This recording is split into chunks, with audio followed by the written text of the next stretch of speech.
Just want to say, Trent Alexander-Arnold could never.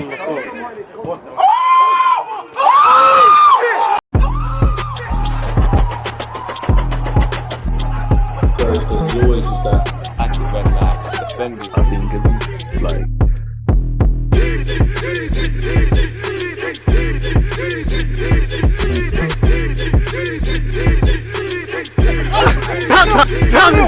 People deluded, I'm back again. Come on, Ian. Man. Come on. Yeah. As Ian Wright said, people deluded, I'm back again. I'm happy to have obviously beaten Liverpool, and I'm happy to be speaking Arsenal with two people whose opinions I respect a lot. You've seen them on the platform. How you doing, guys? Don't be shy. Take the floor. It's nice to hear other thoughts. I'm all good. I'm still buzzing. I can't lie after the weekend. But yeah, man, I'm all blessed. Calm, S. What are you saying? I mean, we're blessed with Sammy's presence, really, you know, because if she's not interviewing and doing gold diggers and things like that, I don't know. Can you calm down? Can you just relax, please? Introduce yourself. Stop being shy, man. No, man. Oh, guys, look, got the attire on. Everyone's got uniform. Everyone's got uniform on today. I'm still gassed, obviously, but obviously, celebration police is still outside, so. Hold your thoughts on the celebration, please. Let's jump right into it then. Obviously, 4-goal thriller. Technically, we scored all 4 goals. Arsenal 3, Liverpool 1, in case people been living under a rock. I've offered my thoughts. What's your lot's general thoughts on the game before we get into individual performances?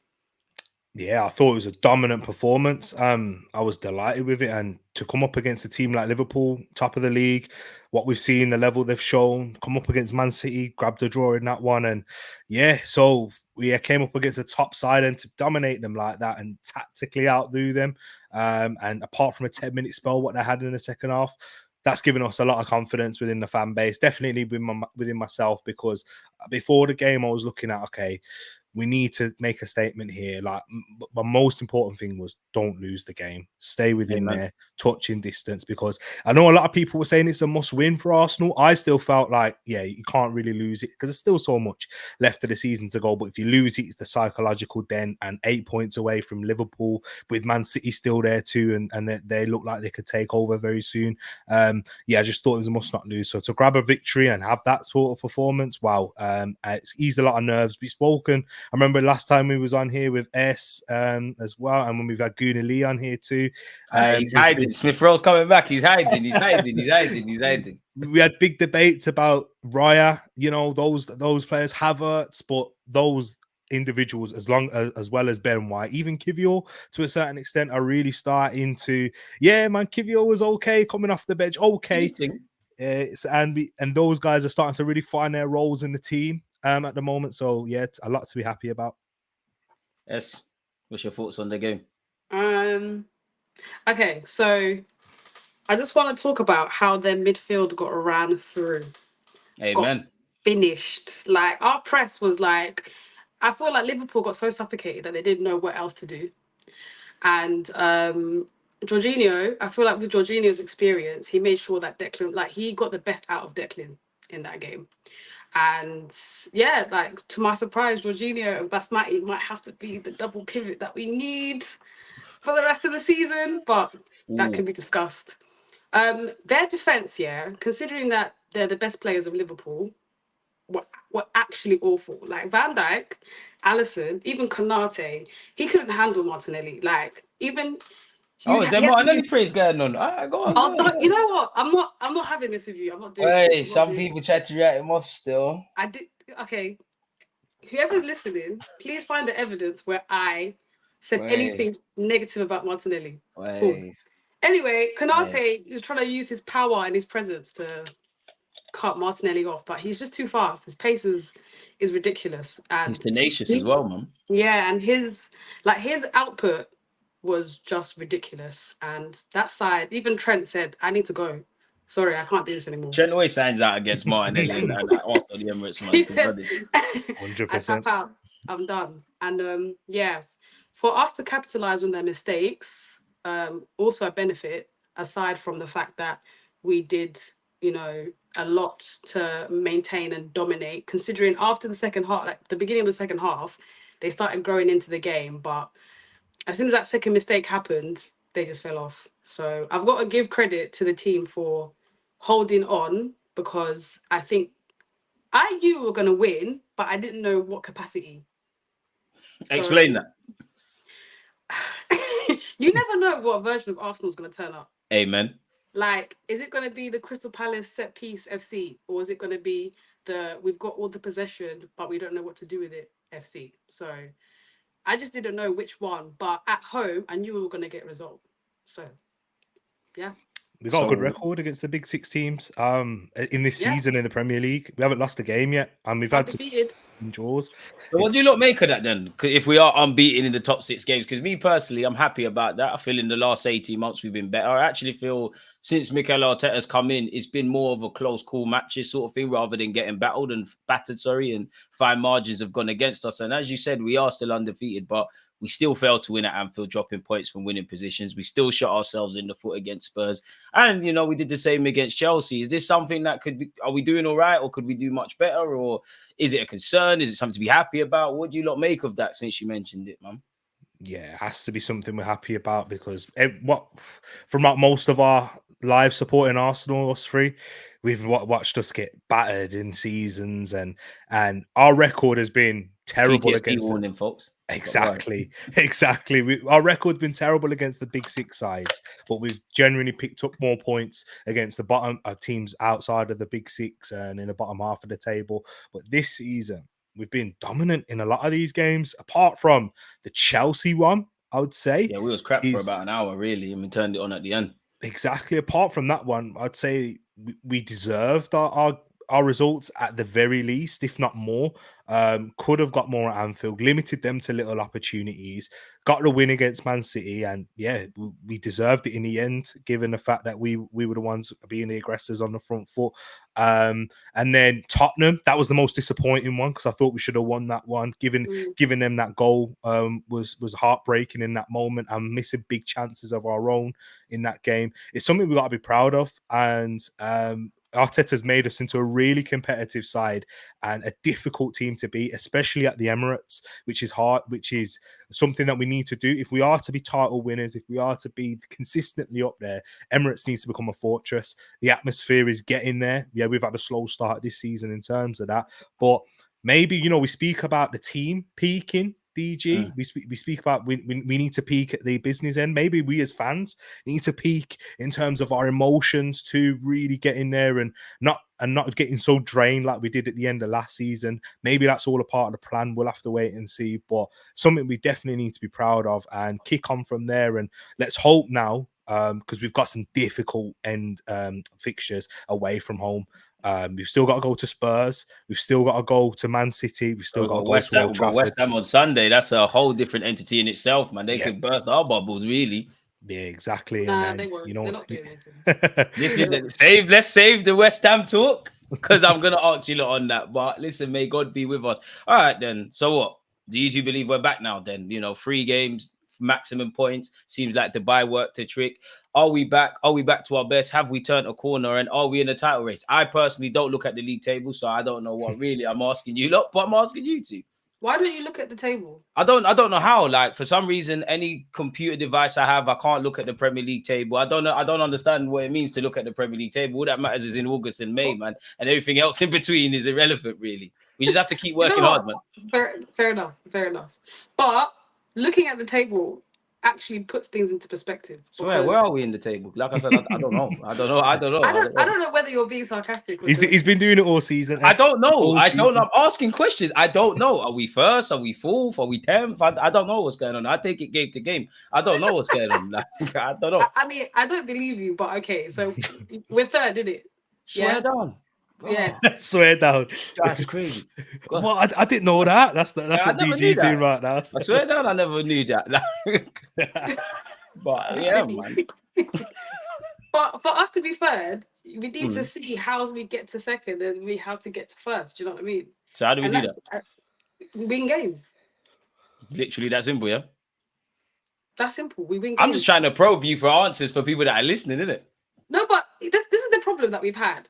So I believe that Arsenal had a very slow start to begin with.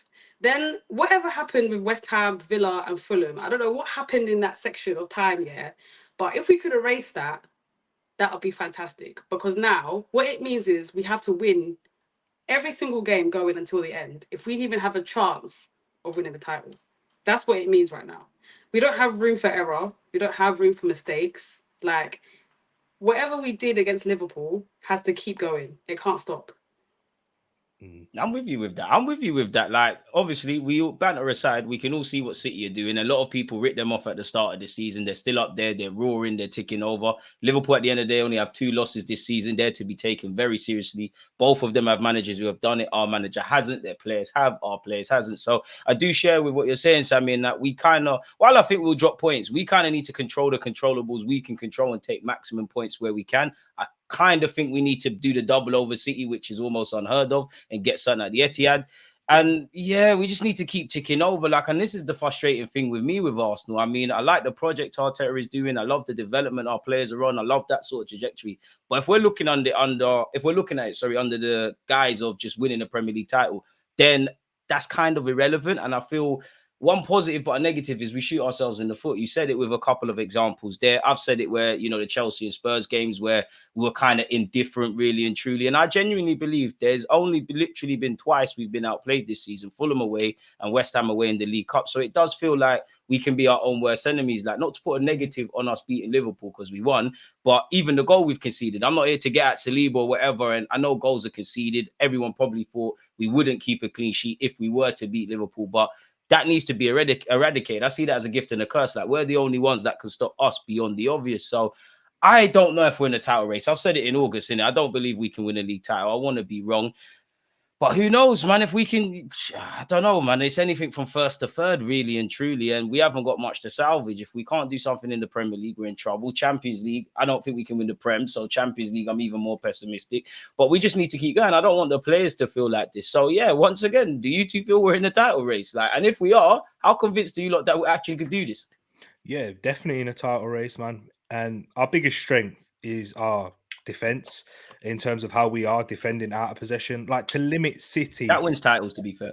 Exactly. And I feel like as Arsenal fans, what we need to do sometimes is take a step back from emotionally when we're looking at the how things are going. Like, I was watching City yesterday and I tried to really take off my Arsenal hat and really try and look for as many negatives, or some Arsenal fans will look at and look at every positive about City and try and use that to lower their expectations down so they don't get disappointed in the end. Whereas I'm looking at City. Yes, they're scintillating going forward. They are crazy. Kevin De Bruyne has yet to hit full peak. Haaland looking rusty, but Phil Foden there grabbing a hat trick.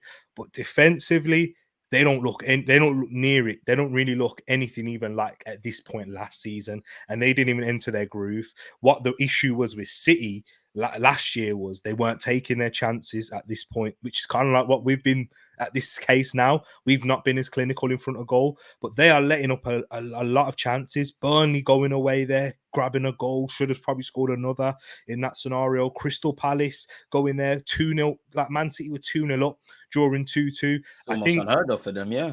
Exactly. Like, there's even Liverpool, when they drew there, they had quite a few chances, and I didn't think Liverpool were anywhere near their best in that game. So to grab a draw, it was great. Spurs as well. Spurs again with so many injuries. Like, when we faced Spurs, that was them at their peak. That was in their prime. That's when they won the league. Top of the league, won it the way that their fans were going. Whereas they went to Manchester City in a down patch for them, and they were able to grab a result. So yeah, I think it's PTSD again. It goes back to that, DG. When you look at City, you just think, they're going to do it again. But you can't really take that for granted anymore. Like, look at the players that they have. They're a little bit like us, where they're reliant on key individuals. Rodri, if he's not there, we've seen how they could capitulate, literally. They've got that madman back, though. I'm scared, man. They've got that playmaker, that Belgian wonder, man. They got him back. That is true. That is true. It is scary. You can't doubt world-class talent. But without Rodri, he's been there, and they've not been at their firing brilliant best. And I also look at, even at the back, like with Nathan Ake against Ivan Toney yesterday, I've seen Dejan Kulusevski dunk on him there too. He's not at his brilliant best. They've got a fully fit squad now, and if they do have that for the remainder of the season, yeah, it looks daunting. But there's still so much time. There is still quite a bit of time left, even though we have to take it every game, one game at a time, because City and Liverpool won't give you much, in terms of dropping points, but there are chinks in the armor, and I think we need to take that. They don't have Gundogan, Mahrez anymore to come and bail them It out. looks like a in treble certain hangover of situations. sorts. Yeah, exactly. To sustain that is very difficult, and they've done a good job to even be at this stage, but there's still plenty more to play for. They've still got Champions League games to play for themselves. A lot of football still to be played, so I think we can still be optimistic and strip back defensively. We've got it. As long as we put our chance away and cut out these errors, we'll win games. And then is it in our hands? No, it's not. It's not in our hands at this stage, but they've still got to go to Anfield. And our City don't have the best of records at Anfield, even when they have been treble winners, and even when they have been 100-point getters, etc. So, yeah, man, there's still points to be dropped and points to be won for us. Sorry, someone needs to stop them. They need to be stopped. I'm tired. I'm actually tired. You're not alone. Tired. Someone needs to stop them. They can't get a fourth. Like 4 in a row is ridiculous. 4 in a row is unheard of, man. And Dominance. it needs to end here. Who? I don't know who it is. Could be us. Could be Paul. But it needs to end. It could be Klopp, they're doing their farewell tour. It could be something that galvanizes them and things like that. So, okay, it mathematically we're still kind of in it. But that's where I go back to what Sammy was saying when she alluded to, not knowing what kind of happened towards the end of the year. Again, I know we can't win every game and I know we can't go back in time, but this is what I mean about controlling the controllables. Had we all found the back of the net against West Ham, against Newcastle, against Aston Villa, not shot ourselves in the foot twice, actually, against Fulham in the Chelsea and Spurs games. I'm not saying win any of them, but if we could have grabbed 9 points for them numerous examples, even holding on to the lead at Anfield, which is easier said than done, look at the platform we would have. And that's where I mean, when I have to look at us through title winners, I have to be a lot harsher. I think our manager is a very good manager, but there's naiveties in navigating this marathon of a Premier League. Our players, I'm not asking a single player to be great for 38 games, but, the best players is kind of eradicated there, like when they're having a prolonged kind of poor form. So I'm nervous, man. I hope we can. I'm gutted that we're out of the league in FA Cup. I think there were genuine chances for silverware. Champions League, let's just enjoy it. Prem, let's just keep going. T, you said something and it makes me want to go back to it. You kind of alluded to City kind of being a bit shaky defensively by their own standards. Now, when you look at us, we're decent defensively regardless, but it's like parallels, like we can't attack. What team's more likely to kind of fix those issues first? City or Arsenal? Well, City have all of their players back. Right. At the end of the day, it would be easy to say City because they've done it before, but they've got a fully fit squad right now. We don't. We're still missing our key players, and I think even in terms of the attack, Thomas Partey. I feel like we can't hold our breath. Him, don't worry. We can't hold our breath on him in terms of him coming back. But I do feel like there has been a bit of Arteta in there who's trying to hold him back a little bit. Because at the end of the season, end of last season, he played games whilst it was widely reported that he wasn't fit and he was still struggling with that thigh injury that he eventually got surgery on, and it was a bit more of a managing in those situations, like kind of what we're doing with Ben White, needs must at that stage. But I think that he took the surgery for that situation and took long to recover, and he suffered a setback, which is the thing that really frustrated us the most. But if we can just have him fit for the remainder of the business part of the season, I think he'll help us massively in terms of our attack too.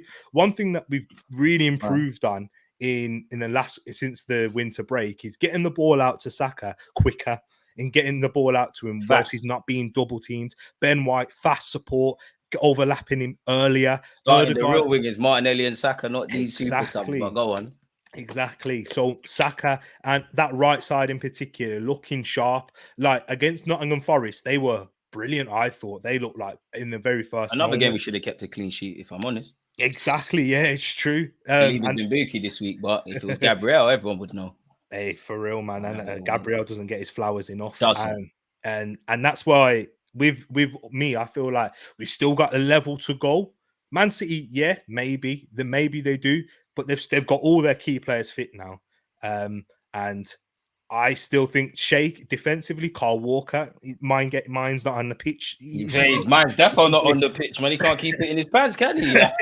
You can clearly see that in terms of his performances. Newcastle, who were in a poor state at that point, were able to go and score 2 goals past them in that. And create chances and get moments there again. Brentford getting moments without their biggest outlets in Mbuemo, Vissa and Sharda. They're real speedsters in the attack. And Neil Maupay looking like a rejuvenated figure up against them. If that was us, guys, we'd be panicking right now. We'd be like, we can't win a league with this conceding this many chances. But because Man City have done it, they've got Pep Guardiola, they've got Haaland, they've got Kevin De Bruyne. I think it's easy to rely upon them in that sense, to just go, oh yeah, stand back and do it. But nah, man, the players have got belief and they'll take that going forward. And you said it as well about the Etihad and going away to there. It feels like we do need to get 6 points. Well, we ain't won there since Santi Cazorla and Francis Coquelin was our central midfield pivot. Coquelin's probably somewhere billing it, so it's enough's enough. If it's not going to happen this year, it's a myth, man.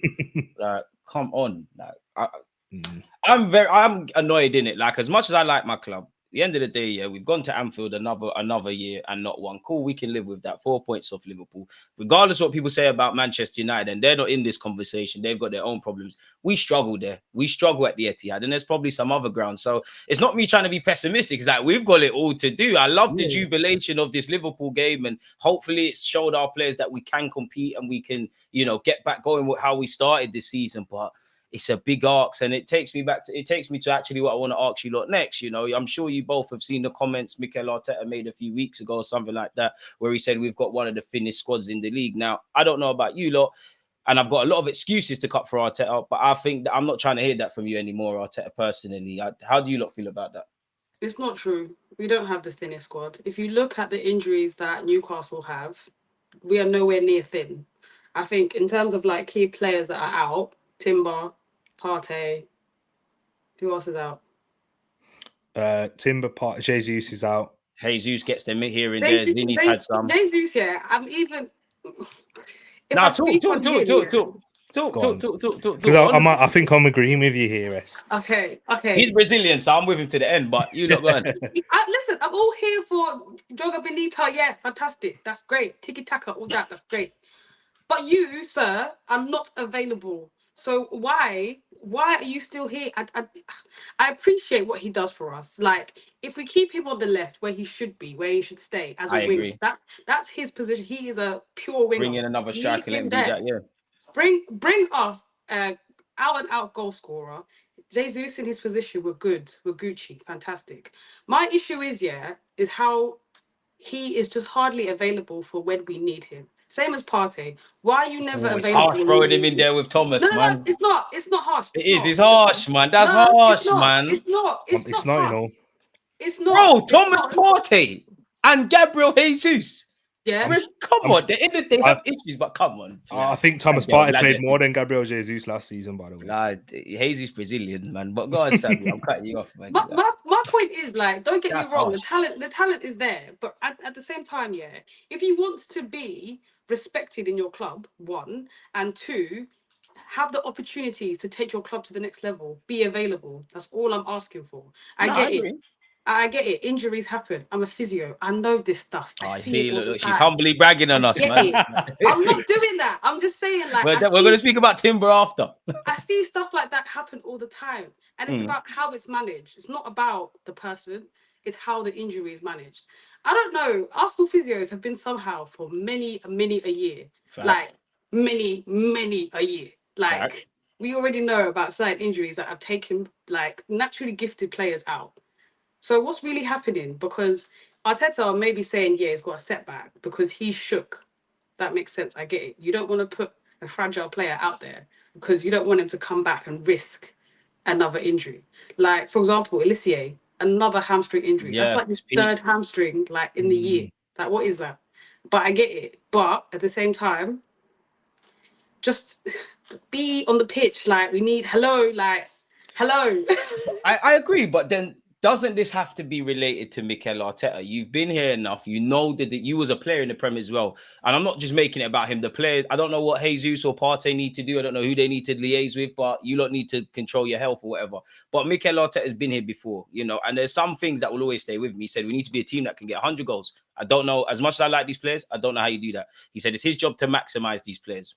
He's doing that. He said, what else did he say? He kind of made an anomaly. He was like, basically what we did in terms of goal scoring last year, it was kind of a quote unquote fluke and anomaly. So if you know all of this and what you're both saying, he, in a nice way, he said what they did basically was a bit of a fluke. He weren't dissing it, but he was saying like they've kind of overperformed with Saka and Odegaard and Martinelli scoring goals. And I agree with that. They're young, they're volatile. They ain't got the catalogue of years of playing. So that's my point. Why I'm asking you lot about Finn squads, because if he said all of this, and Arteta is a very analytical man, you know, you've sat there in August. Can he have anyone but to blame himself when we're talking about Partey, where as much as I love Tomiyasu, he picks up some knocks. Even Zinchenko gets knocks. Rightly so, banter aside, Gabriel Jesus picks up knocks. And again, everyone gets injured, but it feels like it's winter time and we're going outside with not enough layers and we're hoping that the weather doesn't drop a few percentages. Enough layers. Like, don't do that. It is. Bring some layers, bro. Have some jackets. Bring the weather into this. That is how we're behaving. We're very pessimistic. We should be over-prepared. And the one players that are in and around this squad, they're the Cedrics. They're the people that I don't need, like, you don't know shit. So Arteta has to hold that for me. Wouldn't you say he's kind of learned his lesson in, you know, Zinchenko? Think of it. No. We've got Timber, we've got Tomiyasu in there. Timber was a bit of an unfortunate, unlucky. Yeah, no, I'll give him that. One's that's very, L. That's unfortunate. Bringing in a Declan Rice, having Jorginho in there. Yeah. That's depth beyond. And the first time with Jorginho, you see someone competent next to Declan Rice. He's getting to do his thing like that. We haven't got to see this new look Declan Rice because Thomas Partey isn't there, because you spent 65 million on Havertz, which that's another conversation that we're going to go over if he's a striker or a midfielder or whatever, which, you know, fair enough. I love Saka and Martinelli.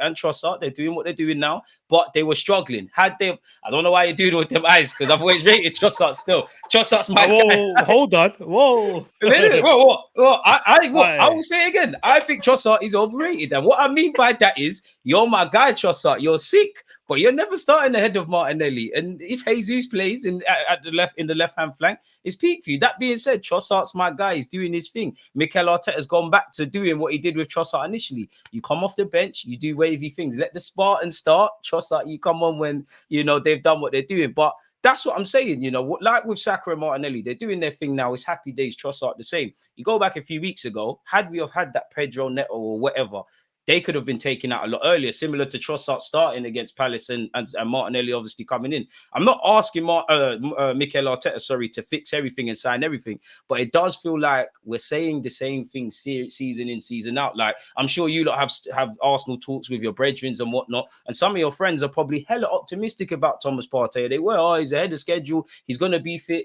I don't know about you lot, but if I watch the same movie numerous times, I know there's not a different ending, you know, so that's one of my gripes, because had we have had this striker, had we have had this winger, had we have addressed midfield, which I hope it gets addressed in the summer, we're doing all right, really and truly. But it feels like we self-inflict ourselves at times. That's all I'm saying, guys.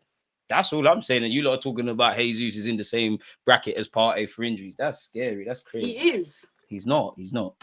He's not. Rise up the evidence. 30% of our games he's missed, I believe. Gabriel Jesus. Yeah, 30%. I don't know why you're sipping your tea like we're lying. I'm just listen. Just under a third. Jesus is injury prone. Like, I need to see Jesus, Gabriel Jesus' injury record, man. Let me see what Google is telling me. He's injury prone. And you know what happens? I'll say this. As soon as people, put on that Arsenal shirt, I don't know what it is. Injuries just attack. This is exactly. So could you being a physio? Obviously, you're not a fly on the wall at London Coley, but what the hell's going on? Fair enough, Timber's had his first big injury, but Partey never really got injured like this at Atletico Madrid. What's going on here? Like, what's going on with these? Gabriel Jesus was actually praised for his durability and all of these things. He can't really stay fit, banter aside. So, like, where you look like, what is it as a physio? Like, obviously, you can't be a fly on the wall, but what would you say to that? Because I can't make sense of it. I think, there's different factors. It's either, Partey and Timber came from different leagues. Mm-hmm. Intensity of the league could be a factor. Secondly, the amount of games that they're playing in the time that they're playing it in, like they are actually doing a lot more than they're playing a lot more games than they have like in the past 4 or 5 seasons ago, if that makes sense. Yeah. So so frequency of games has Can't lie, you are increased. right. Jesus missed a lot of games still. Really? Oh my Yeah, he days. missed a lot of games still. Jesus, I forgot about a couple of these, but go on. Now So we allow him the knee horrible. injury though. That was a madness. That was But for he's Brazil. still, That's not his but fault. DG, he's still suffering with that same knee injury. Yeah, That knee he's injury still Yeah. he picked up So is the blame reason Brazil, why the he's out. Brazilian Federation. He played at the World Cup in an Arsenal shirt. And I'm do you only know what, counting yeah? 11 games. Do you know what? I don't know what it is about Brazilian physios. There's something going on there, and it's not good. I don't know if you guys saw that video of Neymar. Yeah. What Yeah, video? there was a video of Neymar like getting like his physio done for his ACL. I don't know what those physios were doing to him, but he was in more pain than he probably had from the time that he got injured. The techniques that they're using, that could be a factor as well. Different physios have different techniques. Whether it works for your body or not, that could be a factor as well. But at the end of the day, if you know that a player has become injury prone, clearly that means that you need to find a sustainable match for them for your depth. Because if And Saka wasn't as durable as he is, who is taking over? Trust me. that's why I say I feel like Arteta has learned. We've not fully completed it with Jesus' depth. Has yet. he learned though, bro? Because I but- don't see no Bro, Rafinha, Declan no Rice Pedro, been brought. Neto. But that's where I feel like that's the next part of the phase, though. DG is. I've got a job to be devil's advocate, you know. No, it's true. No, you are right. We aren't fully there yet. But with Zinchenko, Timber was brought in. I know it's hard to say because he's been out injured. But Timber was brought in for that position there. We saw it in preseason. We saw it in the Community Shield. We even saw it in the first game of the season. No, that's true. Declan Rice, a durable player, were willing to spend that much. And I was advocating it, not even just because of his quality, because we know what we're going to get from him in terms of durability, and he's done it within the Premier League. Jorginho, another durable player who doesn't miss many games at all. And he plays slightly, not many, but he's been, baking off on occasion this season as well. He's picked up a few, but again, that's why I say DG. That's what I'm saying in terms of Thomas Partey and others.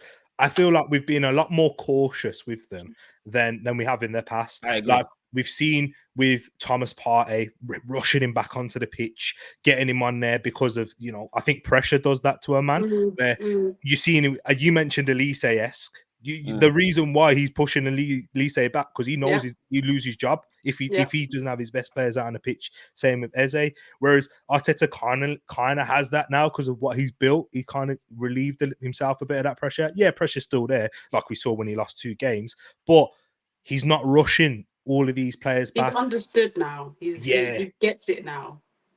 Exactly. I think you'll understand when I can look at central midfield, the position that Mikel Arteta played along with Edu, and there's Declan Rice, there's another 6, there's another 8. I do think he's learning from his mistakes, but I feel there should have been more of a force. And I as much as I don't agree with what you lot are saying in that regards, I guess he brought in Kai Havertz and Declan Rice. That's 2 people who can play midfield. Fabio Vieira's had knocks, but he can play there. So yeah, I hear it. I think I wanted to go on before I ask something. Go on. All I was going to say is the proof is going to be in the pudding at the end of the season. If we have the majority of our squad there fit and we are playing Partey, Rice in the big games, Jesus in the middle, Timber, I'm kind of relaxing my expectations because it's a big injury. If he returns back to that level, it's a bonus rather than a plus. Tomiyasu, we'll see if these players are involved in the business end. Then we can have a proper conversation at the end of the season about it. No, that's fair. Sammy, I wanted to ask as well, as a physio, obviously, I equate what you do to being a doctor, innit? Like, obviously, if I go to the doctors and they're saying take this medicine, that medicine, this, to a degree, I'm going to trust them, innit? Because I can be pessimistic, but that's your job. So, like, when you're a footballer, obviously, there is in this day and age, a lot of footballers have their own, team around them, if you want, like nutritionists and physios and the rest of it. But to a degree, if the club is telling you one thing and they're saying others, aren't you just, whether it's right or wrong, aren't you just going to follow protocol? So, like, how much can we really blame, in theory, if Timber was to suffer a setback, God forbid, or what's going on with Thomas Partey or Gabriel Jesus and whatnot? You fix all those problems with communication. That's it. If you have your own team of like if Timber has his own physio at home, he's like his health people with him, and the club has appointed a physio for him at the club, those people need to work together to make sure that they maximize what they can with him. Physio is not just a physical thing, it's a mental thing as well. So in the time that Timber has been injured, he probably himself has says, I can't do this. I just want to get back. I can't do this. So you now have to be that kind of, so you got to kind of be that person to be like, if we don't get to this date with you, we failed. So you want to play football and we want to get you back. So let's just work together and get it done. But my issue is that because of the kind of player he is, there's going to be a sense of rushing. And that's the only thing that I'm scared of, because he's young as well. Like, and these players want to play. Exactly. He's young and he'll heal quicker than like a Jorginho if he had an ACL. But that means that you got to take more time to make sure that he is at 100%, not at 90%, 100. So him coming back, likely March is like, that's a baseline there. If he comes back in March, cool, because ACLs are like 6 to 8 months. If he's back for the knockout stages, calm. As long as he is been named being in that managed. as well. Yeah, he's in the list now. So if he manages and he goes in like, okay, cool, I'm going to do a cheeky 10 minutes here, cheeky 15 minutes here, 30 minutes, bring it up, he'll be back at his best if he's managed properly. So I just hope that things are done correctly, because I don't want that boy to have any issues coming back. Trust me. And but this is the thing with them, because hey, DG, you've got a good panel here, because I study strength and rehab. I see, we got the physio and strength done here, man. I'm not doing anything with it. On like S is doing more than me, but I ain't doing nothing. I've just got that, like most people with a degree. But what I would say is with that is, like, it's going to be expected that he will pick muscular injuries up, just because returning back to action, it's going to be highly likely with the load that's been put on him in games and stuff. Like with all of that, we've got to be patient with him. That's why when I'm seeing a lot of excitement from the fan base, I'm like, calm down. The amount of times I've had to tell people to calm it down, like, same. I've written him off this season. I've seen you do it as well, on Twitter. So yeah. I'm just saying, shut up. And DG, that's what you need to do. Write him off for the season in terms of, if he plays and he gets back to that level, that's a bonus. Great. Don't expect it. That's why my pressure is more towards Tommy Assey. Come on. Now, you've had your injury troubles, calf issue at that, bit like Zinchenko, where he's managing that injury too. It's not something that's going to clear up, and it's something he's probably going to have to manage for the remainder. You said it earlier, Benjamin White, like because he's durable, he doesn't. Nobody really talks about it, but Benjamin White, everyone's seen the Rob Holding podcast and all these things. Like, he's playing with a knot. The one thing I would say that gives me confidence with Arsenal, to be fair, is Mikel Arteta. Even when, if I go back to Thomas Partey, I'm sure around the Man City game, a lot of these things were said and it seemed like there was a reluctance. Saliba's probably the best example of, we're in the thick of a title challenge and whatnot, and we still ain't brought him back in really and truly. So I kind of hope Timber isn't rushed in, and he's a long-term investment, isn't it? If he has to miss 1 year in what's a 5-6 year period at Arsenal, so be it. It's just a shame, really and truly. It really is. It's unfortunate, man. Do you not give up on Thomas Partey then? With all of this kind of being said with Thomas Partey, is it time to give up on him? Like, does he go at the end of the season for you lot? Absolutely. Get rid in summer. Damn. I mean, the off-field alleged things are enough for me to let him go, but in terms of football, I like the guy in it. Aside from the off-field business, on field, he's a flat risk, man. Yeah, he's a flat risk. You can't be relied on. It doesn't matter how good you are. If you're going to be there, I'm being harsh, twice over a 38-game period, it don't make sense. But then what are we left with in the summer? Because I don't think we're going to do what I would like and see two central midfielders. I think you see probably one coming that's a bit of a complementary figure to Declan Rice. I think we'll hold on to Jorginho now just because he's on less wages. He's more durable than Partey, provided Partey keeps it moving. And El Nene be gone. Then you've got the Kai Havertz and the Smith Rowe, assuming they stay. Well, Havertz will be here. And the multifunctional eights. Does it really give you confidence? We have to spend money. That's we have to. We have to. If it's 2 CMs, fine. It's got to be done. I don't think we need to, though. I really don't think. You really think we don't need to? I was just about to ask you both what you think we need. Yeah, I don't think we need two, because I think if we replace Partey, I think like we're essentially adding in the team, because bro, we've not had a Partey throughout the whole season. And that's So the one it's good thing about bringing in Rice. exactly. So we've got a plus in there. So that is +1. And then if that player is someone who can play in the 6 and can play in the 8, and is a predominantly a passer of the ball, like we've been linked with Zubimendi, that's the one who we've been really linked with, and he is a passer of the ball, and he's someone who is going to progress it hard and quickly, and that's kind of what we struggled with when we've had Havertz on that left side, and he's a bit more of an extra body in the box when we attack with 5. I think Arteta said it perfectly on the weekend. We couldn't play Havertz or another attacker in that midfield spot because Liverpool don't allow you. So having a Jorginho was essential in progressing it as quickly as possible. Yeah. I also think Declan Rice is going to have developed that in his game too, because Declan Rice, it took Rodri a year to learn it at Man City in a very complicated system. It doesn't mean that naturally Declan Rice is going to do the same, but Declan Rice isn't a bad ball progressor. I just think he's been a bit conservative with his decision making. He can do it. He's just doing it to play safe at the moment, because he's still getting to grips with things, still adapting. We forget about that just because he's hit the ground running. I think he'll be essential. So getting one central midfielder in there, I've got a little bit of hope for Patino, but I don't think that's going to happen. If you're on the Charlie Patino thing, if Lokonga really looks like Yaya Toure, if maybe even Zinchenko goes in the 8, then there's side. Hey, listen, I don't know, because I can't see us bringing in 2 central midfielders. I don't really want to reintegrate Lokonga, but I could see if you take a leaf out of Cedric's book and Jorginho says, you know what, I might want to go Italy or do something, Partey, if we get suitable offers, El Nene's gone. If Lokonga keeps his mouth shut and says it's cool, you might just be able to hang around like a bad smell. And because obviously Lokonga is clearly someone they want to go, but is there going to be offers? If Luton stay up and they want to give us the bread back, fair enough. But he might say, I want to stay. I think Lokonga even said it. I still got a lot of people who believe in me, said Arsenal fans who believe in him. I don't know these Arsenal fans, but there's that. I believe we need 2 central midfielders. I think we need to, as durable as Declan Rice is, we probably in the Champions League group stages, we flirted with him looking a bit tired, looking a bit spent. There were injuries at centre half. Declan Rice has to go there. There's a knock-on effect to central midfield. So for me, I think we need an 8 that can do everything we'd love Kai Havertz to do, or what Xhaka was doing better. I think we need a 6. I think we'd all agree we need a striker and a winger.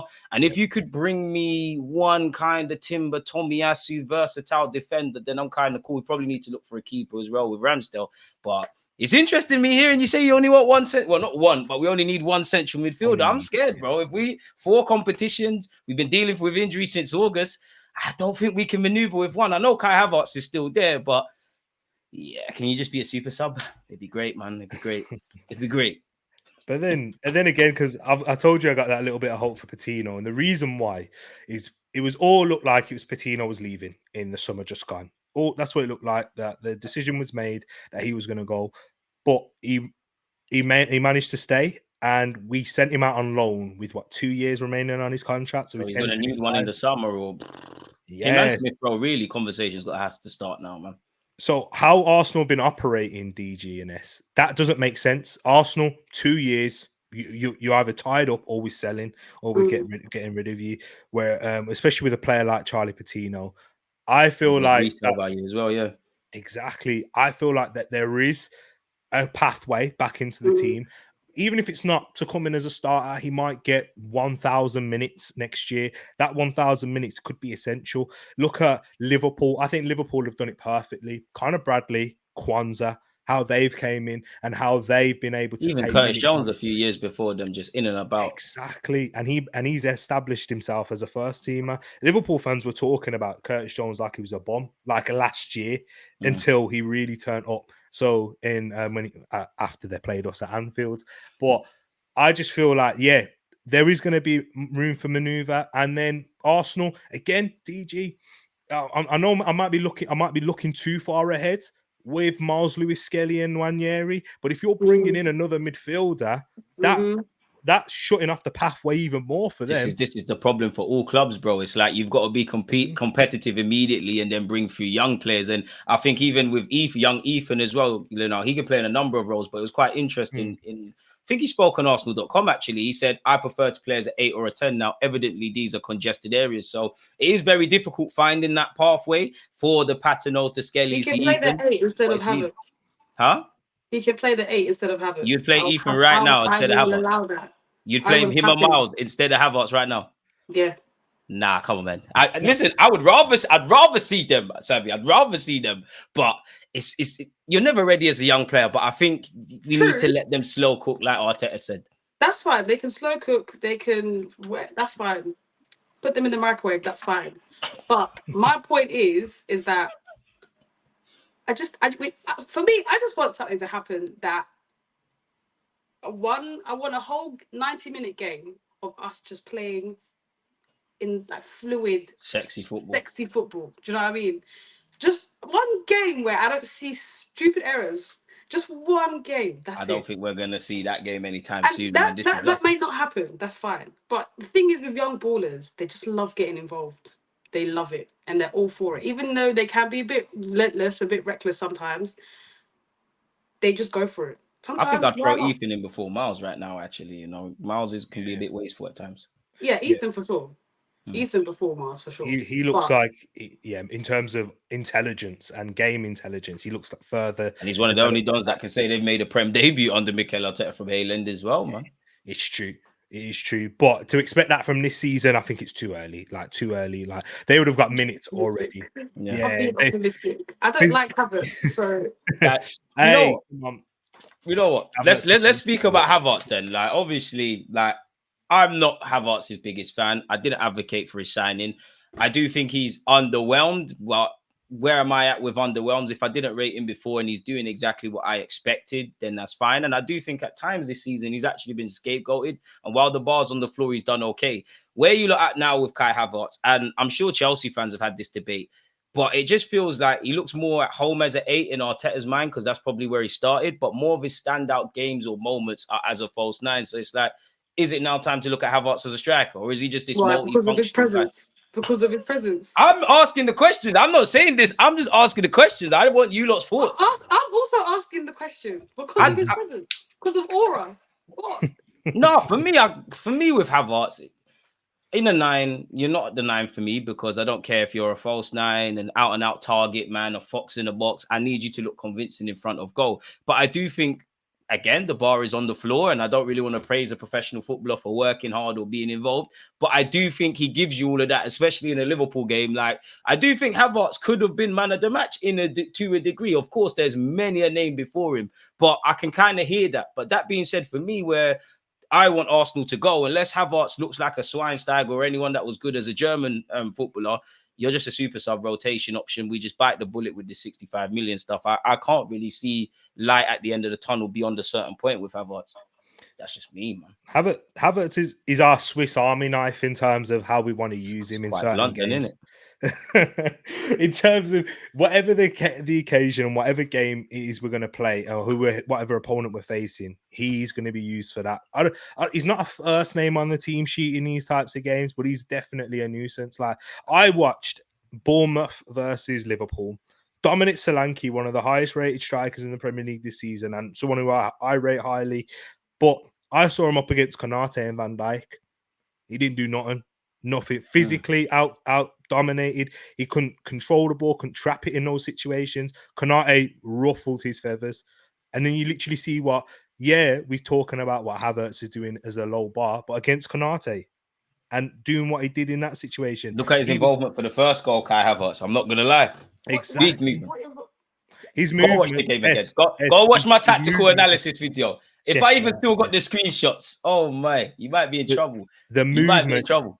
I'm just being devil's advocate. I'm not saying he's the guy. I respect the movement. I respect it, because also the fact that was it Raya's pass? Is it Raya's pass? Raya's distribution really slept on in that game. Yeah. Thank you. Let's also appreciate that too. But was it his pass that Havertz moved for?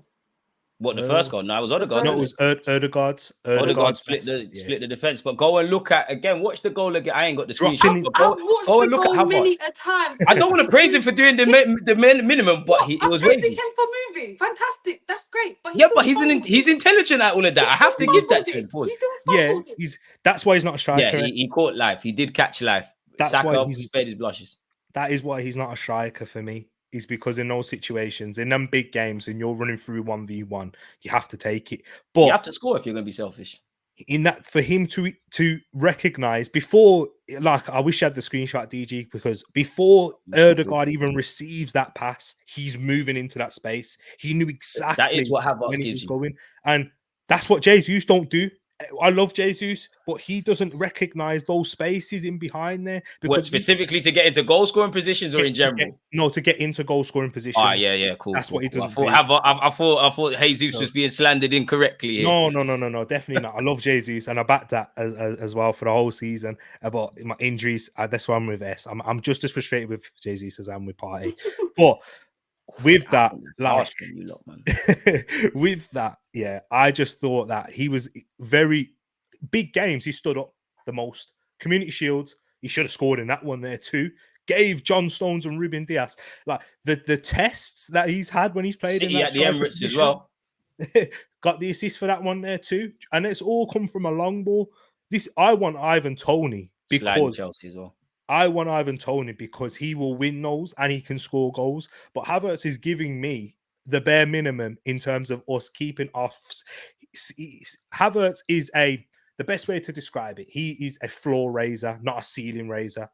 I'll bet his bare minimum will keep us still at a high level. He will still keep us at a high level. Whereas an Ivan Toney and Osimhen, they raise the ceiling. When we're at our best with them, we can score 4 or 5 goals. With Havertz, he doesn't even need to score. And Arsenal scoring against Man City and Liverpool and causing their defense. He's not a difference maker in a sense because of brains and long legs. Yeah, he's like.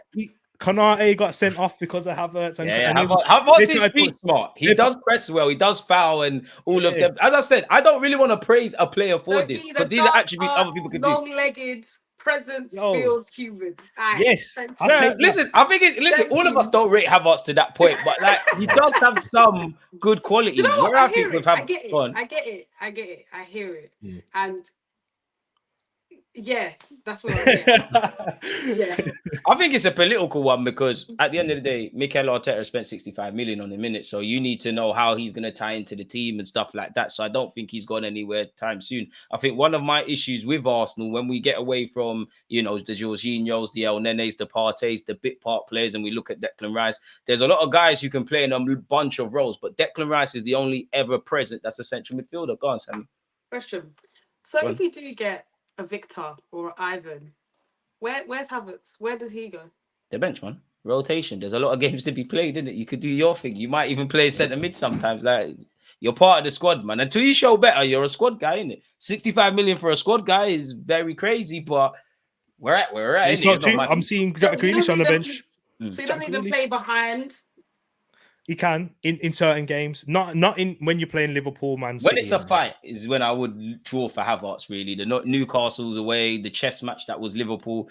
I don't really want to see you when it's just a footballing game. And of course, if we're naming Arsenal's strongest lineup, we're going to brawl out. Bring Havertz. Yeah, no, he's a fighter. Like Arteta said, he's someone that's always trying to defend the team and whatnot, man. Like I think you're being harsh, man. Like when we're playing against low block, absolutely. I think when we're playing, and he has popped up with some winners as well. For as much as he ain't a goal scorer, Champions League, he scored a couple there too. Yeah, he is a Champions League winner, German international. Crazy. So even played left back at times. Big games again. He scored against Man City in the final. I mean, I'm telling you, he does have something to his game. It's not easy on the eye. This is where I can agree with S and DG and all the other Arsenal fans that are a bit skeptical about him. He's not easy on the eye because even a touch when, for the penalty shout, that's an horrific touch. He should be doing much better in that situation. But the fact is kind of crazy because it does sound like we're praising the bare minimum, but to get into that situation... No, we are. Let's be honest. We are praising the bare minimum. But Havertz is a delicate situation in itself. Yeah. To get into that situation, to understand where the space is and against these high-level teams and to really cause himself a nuisance and get him behind it, even if it's something as little intangibles, raising up the crowd, pushing him behind, making him question about... That's Havertz's that will allow Erdegaard to get more space. Like Eddie Nketiah, much better finisher than Havertz. Yeah, I'm sorry, we don't see none of that. He is, as I said, a floor raiser, not a ceiling raiser, but our level. Last season without Jesus. Now I get what you mean by that. Yeah, I'll go. Yeah. Last season without Jesus, that. we aren't doing what we did against Liverpool. We're not doing that. That's true. Unless Trossard goes up there, and like Trossard's not a physical target man to be doing all of that. You are right on that. You are right on that.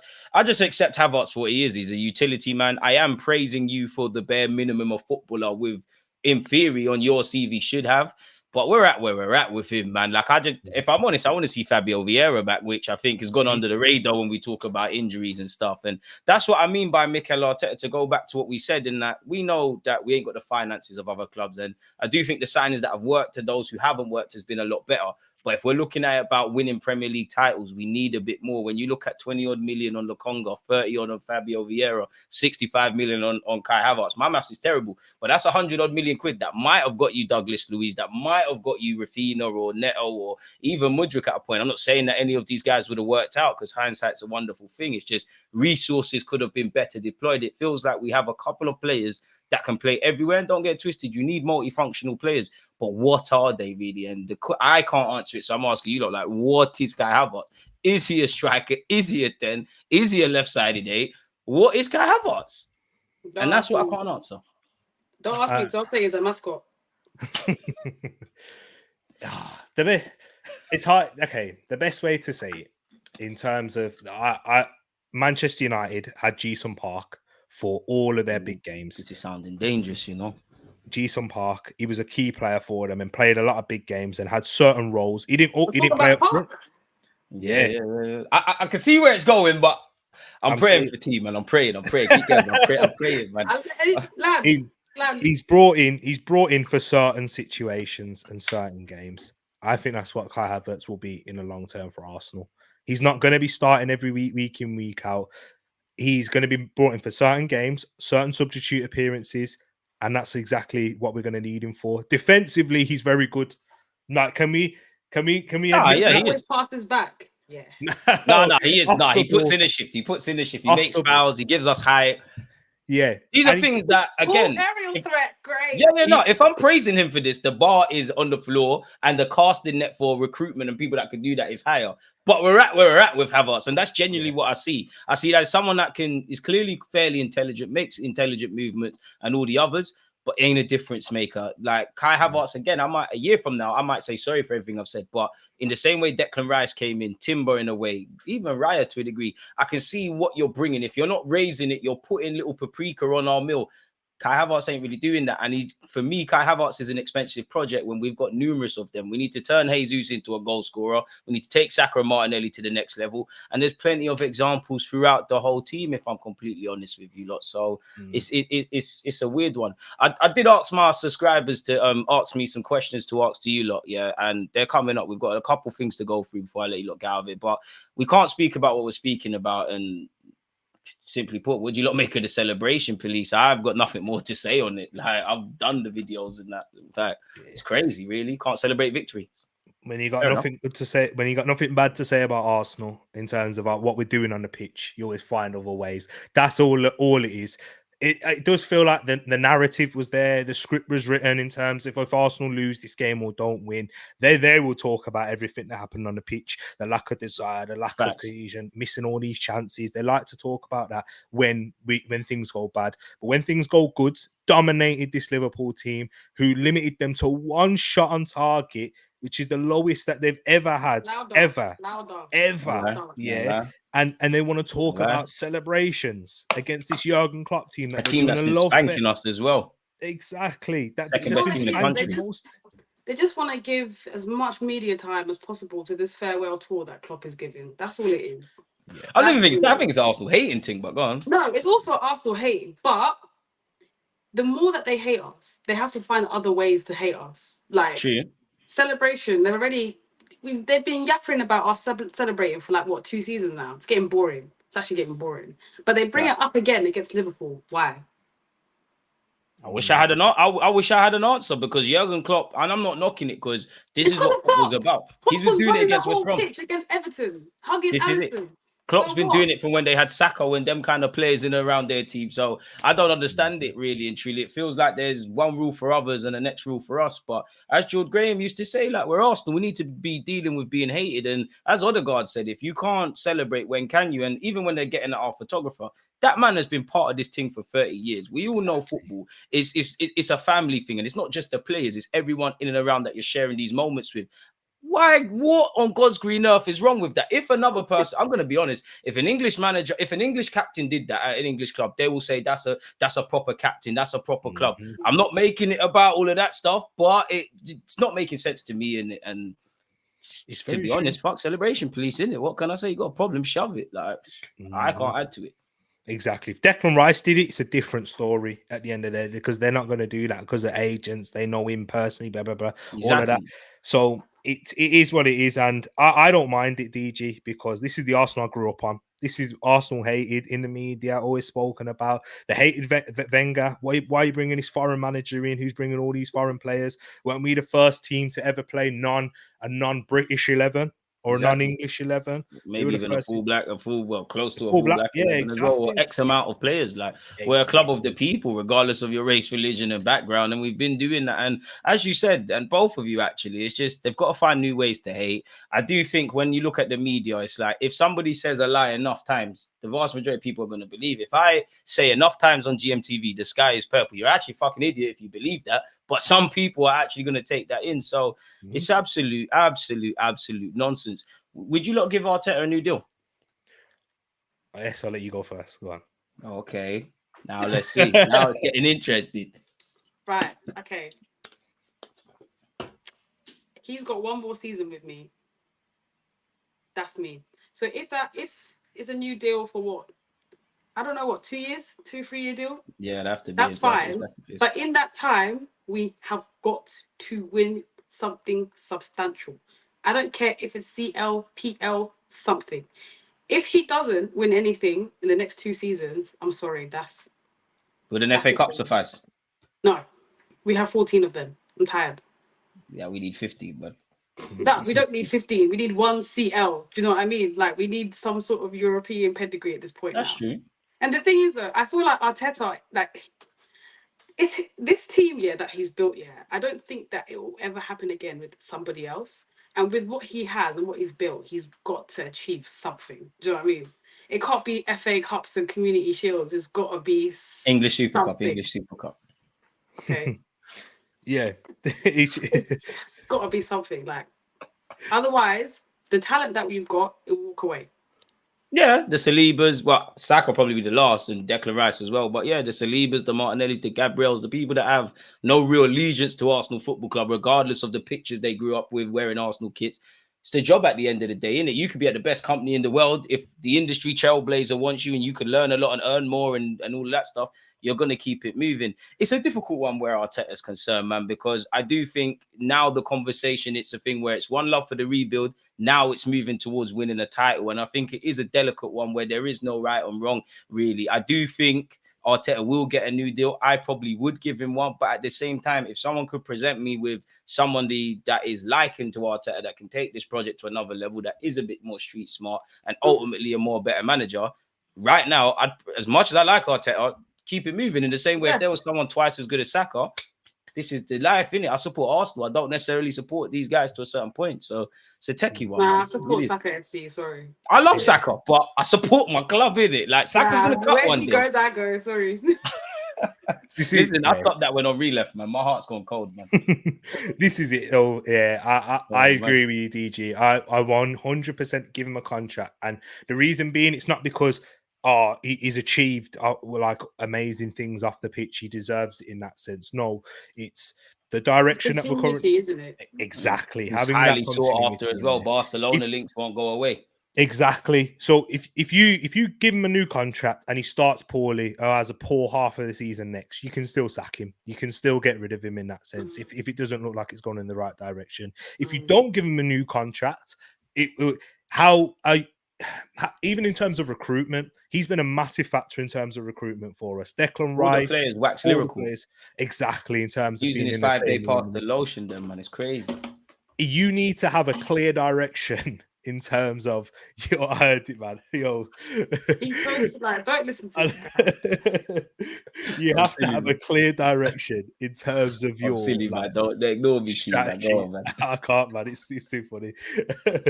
But a clear direction, a clear path in terms of where you are going. And we're having a manager there. Like, look at Liverpool right now. They're a massive club. Losing Jurgen Klopp. You're hearing Van Dijk say, I don't know what's going to happen in terms of next year. Yeah, I don't know what's going to happen in terms And of the people future. above Klopp as well. Exactly. So you kind of need to have that going on and then pull the trigger if it's not going right. No, I hear it. Yeah, I hear it. So, anyway, give me something. That's all I'm asking for. That's it. I mean, you bring me an FA Cup, Arteta, I'll be quote unquote happy. But I do think it's about major trophies. And I did say in August in my videos that the gloves would kind of be off this season because I feel last season was the best and worst thing to happen to this fan base in line with our project. Yeah. Obviously, because you've aroused imagination, you've enticed people to what we could do, we've accelerated it, and then how it ended. And I'm going to sound like a broken record, but I think next season is where nobody really cares about the project anymore. It's can you deliver? But then again, go on. No, it's true. Like, I think this is his second full season. Yeah, I just count it as 4 years, really. Next year's your fifth, isn't it? Yeah, no, next year that's his. We're gonna have to pull the trigger if nothing happens next season. Like, it's what more can we do? How many more years can we give you? And if you can't deliver now, then when are you going to deliver? And I don't have the time. I don't have 30 years. I don't have 30 years.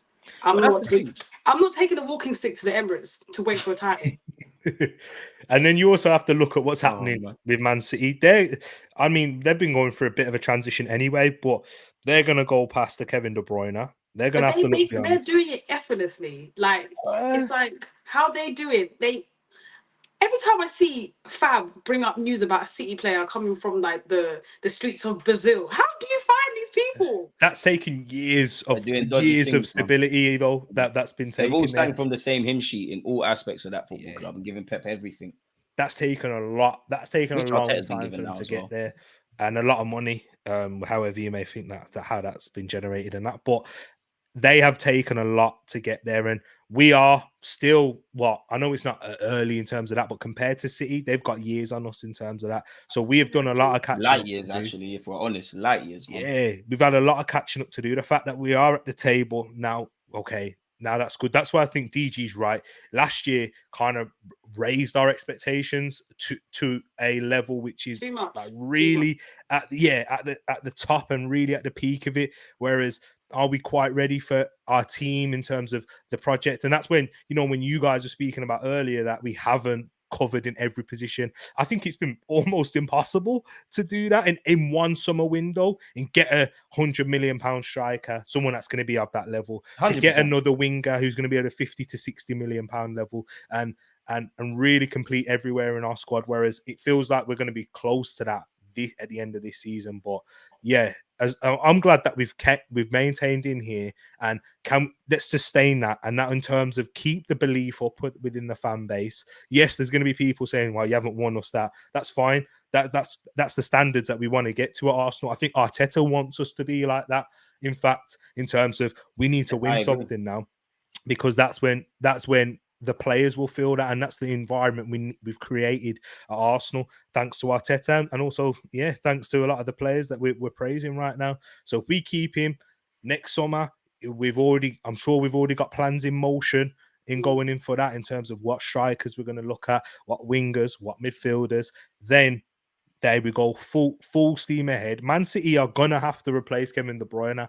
They are amazing at doing that, but losing a player of that quality, we know firsthand when you can't necessarily bounce back from that. Kevin De Bruyne's don't grow on trees. If they manage to find the next one, then that's it is what it is. But it's going to be very hard for them to do that. They're going to have to try and go through that similar transition period, kind of what they did to allow Liverpool to win the league in the season that they did, and us to take advantage of it. Our squad, we're still the third or fourth youngest squad in the league, like. We are there. Who else? Man City and Liverpool, they're not doing it with two 22-year-olds out wide. We've still built that. We're Right. here for the long term. We're here to just challenge, compete, and win for a long period. I do believe so. Yeah, that's agree, man. Arteta at the helm. He's put us in that position. If he's in that position, great. If he's not, that's fine. He's put us in such a strong position as a club. That's what I mean. Like, one love for the rebuild, and now that conversation is now becoming a Premier League. I don't know. I know Mikel Arteta and the players, because you hear it with the incoming players. You hear Mikel Arteta say it. You hear the existing players say it. They all want to win stuff. I just don't know beyond Mikel Arteta if they're dying to win the Premier League, because they might say, well, we finished second last year. We finished top 3 this year. You got Klopp and Pep. Next season we go along, and I don't think that's necessarily wrong, because there is something to be said in terms of stability. Arteta is a highly sought after manager. My biggest thing is, I don't want Mikel Arteta. I've got nothing but respect for Mikel Arteta. It takes big balls to take that Arsenal job in the time he did, and we've come a long way. I just don't want it to be in vain, in the sense of, it's like a young player. If a young player was here, if Saka was here and developing, and he got to a certain level and then he's moved on to win trophies, I don't want Mikel Arteta to go somewhere else and say, you know what, I did that at Arsenal, so I'm going to do this elsewhere and get different results. So we'll have to see. But that sets up my final question for you lot better, man, because somebody said, are Arsenal fans too harsh on Arteta? Context: we've gone from hoping for wins against big clubs to now expecting wins. But yes, Arteta has failed to deliver in the cups. Before the winter break, people were calling for the sack. Now they sing his name. Shows how football fans are very volatile. But yeah, what do you lot make of that? Oh, Arsenal fans are reactionary. Like, don't listen to Arsenal fans unless you have sense. Don't listen to them. But the thing is, though, with Arteta, it's like he's still very inconsistent. Like, we don't have like pace with him yet, because we have a section of time where we're winning games, we look solid, we look great, and then and it always comes in threes. We always lose 3 games before we bounce back again. Like, that has got to stop. That's got to end. And I get why people are calling for the sack, because our European record is not looking great with Arteta, one, and even the domestic cups is not looking great. The only time really when he won was the FA Cup that Emery built that up. He just finished it. And it's like, we need to see you be able to take us, to the quarters or the semis or something, to at least show the fans that you can actually take us to become a title-winning or trophy-winning team. One of the big boys at the big boy table. Exactly. I get why people are like, I tell you, I haven't got time anymore. I'm done. We are a successful club. We expect success. We have expectations. So he needs to start, doing something. No, so with the Champions League, we have to set pace, because I'm not in the mood for us to go out the quarters when we have a genuine chance to make it further. You wouldn't say that's a successful point of a return to the Champions League then, like the quarters? True, yes, it is. But I want stuff. So, yeah. Yeah, but do you think Arsenal can win it? Because if you don't, then surely you can't be harsh. Why can't we win it? I believe we can. I think we can. I want to be like you lot. I want to be wrong. I want the Champions League, but are we serious here? Champions League, people. Do you want again? I'll tell you the reason why, DG, is Chelsea. Yeah. Well, we don't get them man's kind of luck. I'd love to win it like them, man. We don't get that kind of luck, man. We can't win it on the slide, we think. There's only 2 teams. There's only 2 teams that I can accept defeating. I'll still be gutted, and it still has to take circumstances, but I'd say going ahead. Man City and Real Madrid. Yeah, facts. That's what I'm saying. Yeah, man are in it, so how can we win it? We can try. God damn it. All right. Out of all these teams, I think we move to Barcelona. I reckon we do them at the Camp Nou, and obviously at our place. Bayern Munich, safe. Dortmund, we could do a thing. Porto, I mean, like you said, Sammy, Arteta in the knockout rounds for me in Europe's been a bit shaky in the Europa. Inter, Lazio, I'm not sure, because it's the away games that scare me. Sociedad, I think we're moving to them. PSV, we get dealt with. PSG, City, Napoli. We could do a thing against PSG. Thankfully, it's 2 legs. That's what you've got to say. Yeah, but it's the away legs that F us, man. The away legs don't even matter anymore. But the game. What if you gotta lose 3-0 in the away leg and then you score 2 in the home leg, which what we used to do in the champs, and we say, oh, if only we started that leg better. Listen, I'm not being pessimistic for no reason. It's just Champions League is a different ball game, man. I don't believe we can win the Prem, and I've got more optimism for that than this. This is the pinnacle of club football. This is a serious thing. I know some Arsenal fans, not you two, were saying, you know, we don't fear anyone in Europe a few weeks ago, but there's certain naiveties we show. They need to calm down. No, definitely, I got fear in terms of that. But again, Tottenham Hotspur made a Champions League final. There's no excuse. Is if we face, I mean, man, they did it against Manchester City. Man. Like, we need to be greens in that, man. I hear you, but getting to there first is the main thing, because the last that was my first Arsenal memory. The draw, the luck thing as well. Yeah, like, it is the luck of the draw. But then at some point in the Champions League, there's none of that. You're bucking someone that's good. To be fair, you look at Benfica, I think they got to the semis. Inter obviously got to the final, so it can be done. But that's the street smartness. Are we the most street smart team in the league? Are we one of the most street smart teams in the league? I feel like we are now. I feel like slightly we probably are, to be honest. Yeah, we definitely got a couple players, huh? Yeah. Like, I feel like the fact that we bottled the PL, I think that took a lot for the players to understand that this is not, we can't play these games anymore. We can't go into whatever we go into with the mindset that we had before. It's different now. True.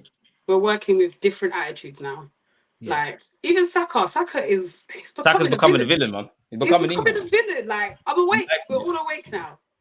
Exactly. And you are right. You know, you do have Jesus, Zinchenko, Jorginho, Rice. Everybody's got transferable experience. I mean, Declan Rice won the European trophy last season. So you are right. And I do believe in life, you're better off learning from your own experiences. Arteta, I've got a lot of time for you.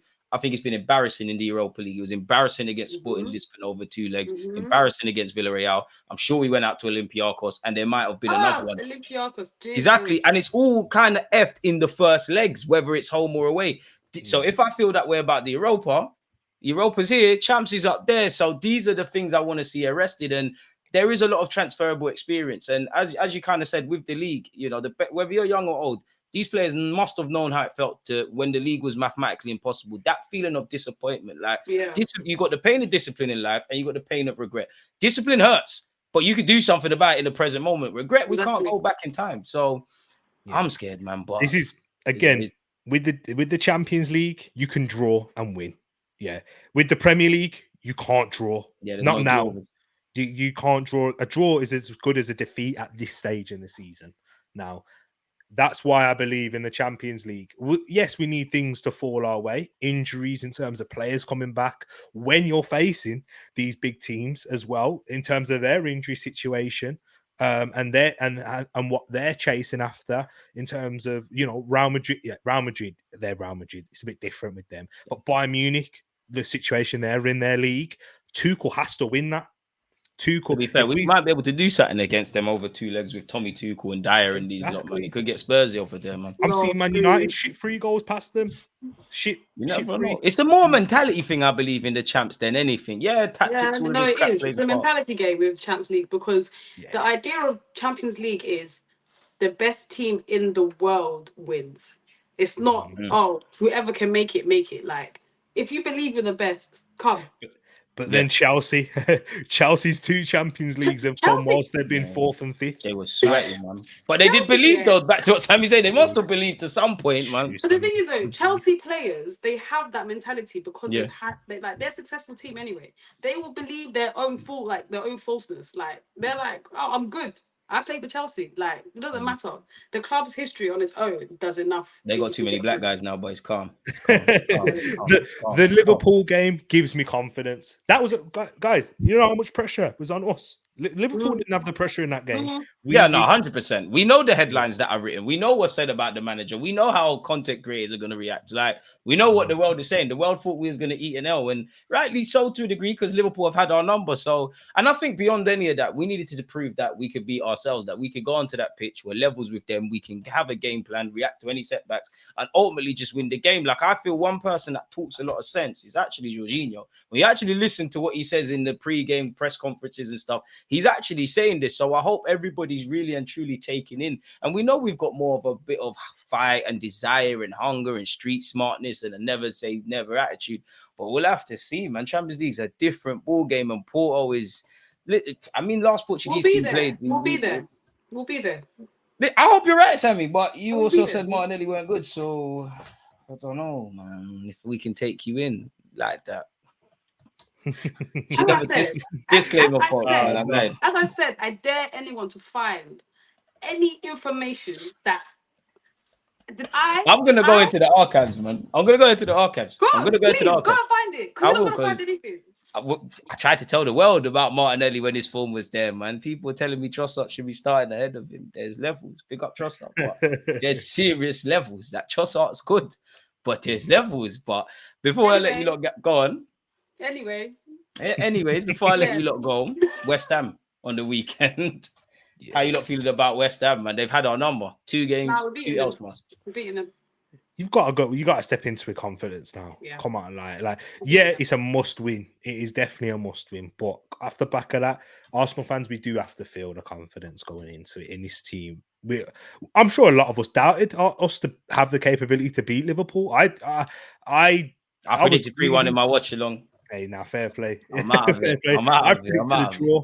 I predicted a draw, but you have to take belief. It has to mean something that does going into your next game. Doesn't mean we're gonna, divine right, go and win, but you have to have the belief in to do so. These players are professional now. Like, even when our defeat to West Ham, again, that's it is unfortunate. And yes, we criticize the players, but to have that many chances and not even score a goal is ridiculous. That's one of them games. Man. David Moyes seems to have Arteta's number at times, man. The League Cup, we were horrific. The game in the league, we should have won. Yeah. We did enough to win without putting the ball in the back of the net, and that's why you don't win the game. So did we do enough to win then? Because I think Arsenal were crossing over into that territory now. If we want to win league titles and stuff, I agree with you, T. But I think we need to it's either you did it or you don't now. Like, there's no waffling about positives for no reason and doing the negative thing for no reason. It's do the thing, because as much as I don't believe we was outplayed by Newcastle, by Aston Villa, by West Ham in the league, but we didn't get the result. And all that matters in May is the points on the board, how many draws, wins, and L's, and where you rank, man. This is why I don't look at the league table until May, as I told you a lot earlier. But I hope we win. I hope Tomiyasu plays left back as well, man. Big up Zinni, though. If we win, if we were to win the league, or if we lose the league, I won't look back at what we've done before the new year. It's what we do now. Like last year, we don't speak about Southampton in the first away game. We speak about Southampton in the home game. That's why we don't speak about Brentford at home either. Exactly. In that season.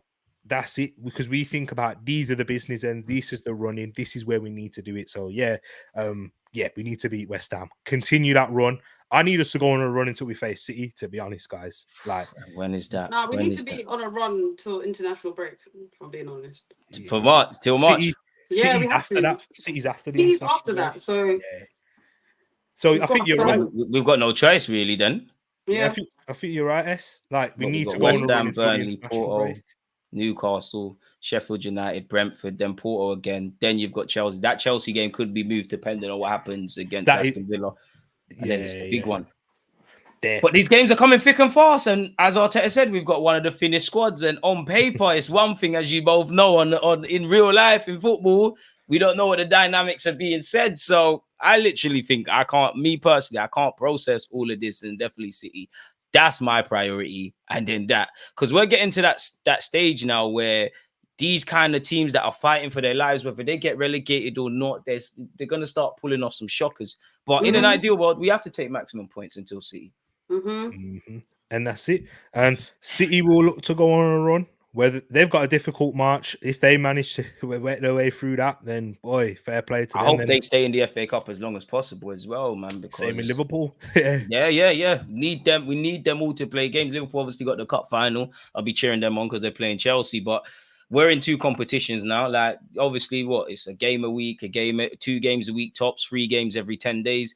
Assuming nobody gets injured and we get our players back, things could be rosy. It feels like we're in that halfway moment now where it's either going to get lit or it's going to get shit. Like, who told me to be a football fan, man? I love this sport, but the way it can play with your emotions is crazy. Bro, all right. Before I let you get out of here, go on. I don't want to cut no. At halftime, I said I hate this. I hate football. At full time, I said I love it. There was that sucker punch in it, really, and that's the thing that needs to eradicate. We beat Liverpool, and you're gonna concede this football, but that goal shouldn't have happened. And them kind of things there, that's an element of Arsenal. No matter how good we are defensively, and we've come up heaps and bounds, we need to now stop doing that. All right. So my last question for you, look, then score predictions for Arsenal West Ham. I'm going to be optimistic and say 2-0 Arsenal. Jesus and Martinelli to bag, assuming Jesus is there. Why is they laughing? Why is they laughing? All right, cool. When Jesus scores, remember he told you. Anyway, I'm saying 3-0. Oh, you're laughing at, man. You think we're going to thump up West Ham 3-0? Yeah.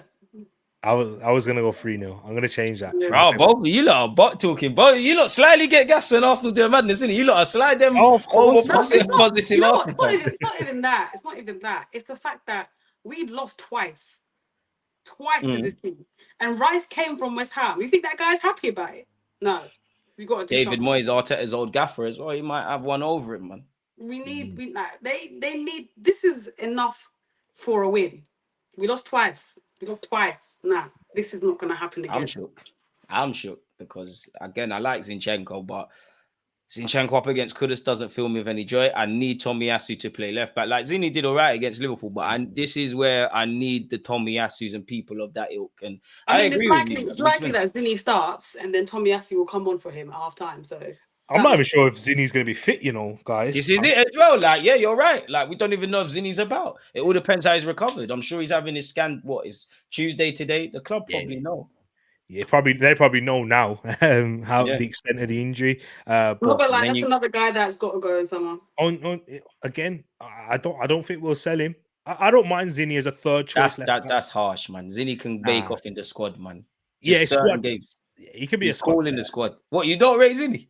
No, I do. Of course I do. He changed the system, S is ruthless, S is ruthless, Any injury from player, get out. I don't want you in my physio room. That's what S is saying. I don't want you in my physio room no more. I was an Arsenal fan. I'm the physio that gets you back in good time. That's what I do. Yeah. But my problem is that it's the consistency of injuries happens so frequently. It's like, what's happening here? Let me take this to VAR because maybe Zinchenko's being given a harsh. Take it to VAR. I dare you. Yeah. Let's see. Come on, Zinchenko, don't let me down. In fact, I always say it, to be fair, he does get away with a bit. Like he gets these 1 week, 2 weeks, and no one bats an eyelid. All right, let's focus on Jess and Arsenal. Yeah, disclaimer. Just Arsenal. Go on. It's looking a bit mad. Oh, do you look at that? 11-6. Do you look at that? Anyway. Calf. That calf's mad. Yeah, him and Tomiyasu's calves. What is it with them, man? I don't know, man. I don't know what they're doing with our fullbacks, man. It's because of what they're expected to do. It's because of their role. See how Arteta wants this inverted fullback business. They are expected to. They're runners now. They need to run. They need to pace. They need to do a lot of accelerating, decelerating, and your calf muscle takes a load of stress when that happens. So it's no surprise, really. Yeah, cover a lot of ground in fullbacks. Exactly, they cover too much ground. So, and the distance that they have to do, maybe their bodies just aren't able to. Some of them aren't athletes enough. Like I don't think Zinchenko is an athlete like that. Yeah. Like that's why we're not a physical specimen like Timber and that, man. You see when Michael Owen said that you could become a footballer. Yeah, if you run. Yeah, if you just run. So it's true. The game's gone mad.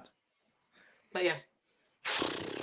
I can't lie, it's ended on a bit of a downer, but this has been a lovely video with you lot, man. Let people know they can find you lot. Like Zinchenko, I'm sorry, my guy, you get back, man. He's one of my guilty pleasures at Arsenal. He's terrible defensively, but I like him. I love Zinchenko. No, don't say that crap now, man. You can't do that. You said you wanted to. Don't do that. No, but I do. Like, so what? I can't love a player. You dissed him. You need to say sorry to certain players as well in this team, but we keep going over the same thing. As you said, don't fall in love with the player. You love the club, so yeah, he was an Arsenal fan.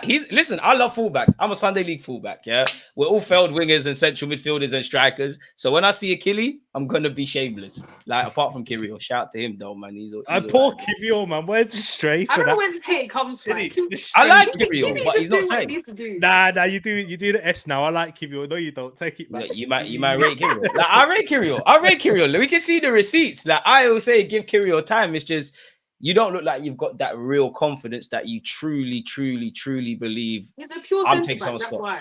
Huh? He's a pure centre back. That's why. But that, like, whether you're centre back or left back, you should still be able to look over your shoulder, follow runners. Arsenal fans were saying he's very good in terms of recovery. Big him up for the Liverpool game, and he had a strong run in the last season. As I said, I like Kirill, but I think he's got that Lokonga thing in that I need to see that ruthless self-belief and that I am here. Like even when what did we win? When we won the Community Shield. He hasn't got the minutes. He needs the minutes. Yeah, but how's the minutes going to come? How are you going to get that? How you gonna get that? Tomiyasu didn't get minutes at the start. He got 1-2 minutes and he took it. Like, if you're not gonna push for a start, make sure Arteta has confidence that he can deploy you. And you look at several times, you know, when he's playing with his boot against Brentford, when he's ducking out headers against Sporting Lisbon, when he's hooked at half-time against Fulham, when he's getting terrorized against PSV. What was it? Was it Luton where he's a bit underwhelming? Yeah. I like you, but you need to help me to help you. I will spread the propaganda in videos. You know? Hey, we got Boris. Help me help you over here. Yo, this is what I'm saying. Like, go and coach him fullback master. Go and tell him. I can't tell. He's big Polish international. If I was him, I would not listen to me. If I'm watching this video, I'll say, "Shut up, YouTube pussy." Like, he can't tell me nothing. That's what I would say if I was Kirill. I can't teach him that, but he's all right, man. He's all right, man. There's very few players I don't really rate in the Arsenal team. Cedric's probably the only one I look at and I think you're not good. Like even now and then, you're good for 8 games across a 38-game season, but you shouldn't be here. I'm probably there with Eddie now. Like, yeah. I rate Eddie, but let's get our money. I'm also on the you need to go at summer. Yeah, you just get our money for him. Like Eddie, it's cool, man. You've scored hat tricks, number 14, won an FA Cup, done your thing, getting 100 bags a week, IC3 and that. Shout out to him, but we need a striker. You're damaged goods, and you could even argue if you bring in another striker, if you've got Jesus, if you've got Trossard, if you've got Havertz, probably not so much Martinelli, but there's like 4 men that could play ahead of you next season. So you need to go and settle down roots now, man. Elsewhere. Hey, well, I've got one more thing I want to ask you both. Yeah, if you had to sell one player, and don't say Eddie or like man like that, you have to sell one player in this Arsenal team. Who are you selling? Put disclaimer. What? Say names then. Like we can't say out of the ones who are playing, like the top players. Like you can use some rotation, man, like a Trossard. Don't say Eddie. Everyone. Oh yeah, Trossard then safe. Are you rude? Pick him up, safe. I'm not selling Saliba. I'm not selling them, man. Trossard safe. Like I'd sell Jesus. Out of the first team, I'd sell Jesus. Same. Jesus. So what? I don't want. Wait. Same. You lot would sell Gabriel Jesus before Trossard. Yeah. That's crazy. Yeah. Because Trossard's available, bro. Trossard's a role player. Trossard is a role player. So Jesus was that at City? He was. He ain't available enough to be a role player. Jesus has done what we want our players to do. He's won the big boy trophy, the Prem and that. What's Trossard? He still hasn't done any incorporation to us. Because he's by himself. Trossard puts his body. Jesus puts his body on the line for this team. How many times? Did you not hear him before? Did you not hear the Nottingham Forest game where Arteta said he's carrying? When he said that I'm not a goal scorer. Yeah, no, you're taking this stuff out of context. That's someone incredibly self-aware. That's a self-aware individual. You should be self-aware. Are you really gonna say that? Yeah, no, he's self-aware. He knows his strengths. He knows his weaknesses. Ramsdale said he can't concentrate. Zinchenko said I need to improve defensively, but we're drawing out Jesus. Come on, man. My thing's not with ability. Availability. That's my issue with Jesus. That ability. Yeah, but all the shit ones in this team are always about like ballers. Come on, man. You lot harsh, man. That's why the shit people are still here because they're available. Yeah, you know what? You got me there. But out of all the proper players, Trossard, not because I don't like him, is I ain't selling Saliba. I ain't getting rid of who else is there. I ain't selling Saka. Declan Rice is not going. Martinelli is not going. Jesus is not going. We buy another striker, you'll shine.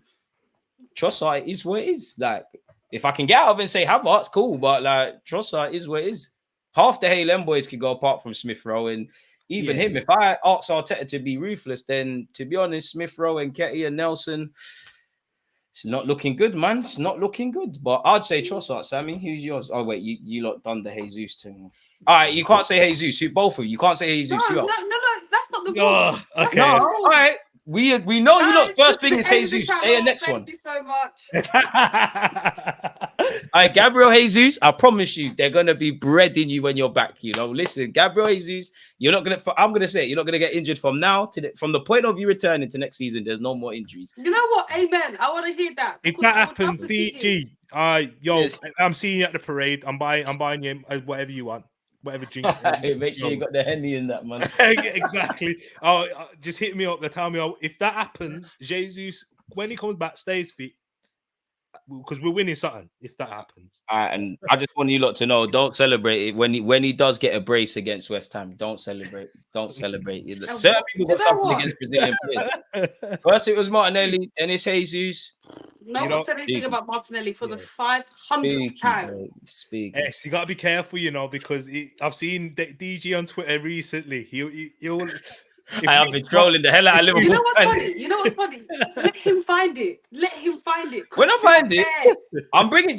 Straight after the stream, I'm going to rise up receipts because I've got a bit of Jesus propaganda, man. So nah, you're good. Yeah, She's pissed because I can't believe all of this with Jesus. All of the defending this lady has done for certain players.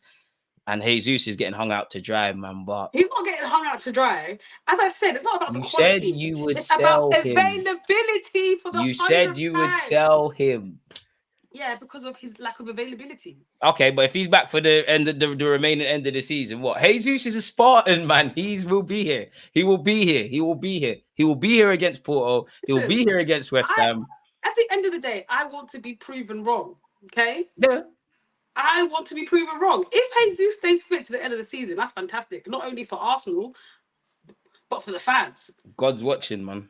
How can you get rid of your Jesus? This is crazy. Man. This is God. When Judgment Day comes, remember, I was with it. But anyways, let people know where they can find both of you, man. Your socials, everything, man. Everything. Hey, it's a pleasure, DG. Thank you again. Pleasure having both of you, man. Quality. I really enjoyed that. Tariq Talks on X, on YouTube as well. Check me out on there, guys. I enjoyed it. And I'm looking forward to doing this again. And if Jesus is here, DG, Henny on deck. Come on, and Sammy's gone somewhere. I don't know what's happened. Sorry. My housemate is just coming into the house. So I wanted to.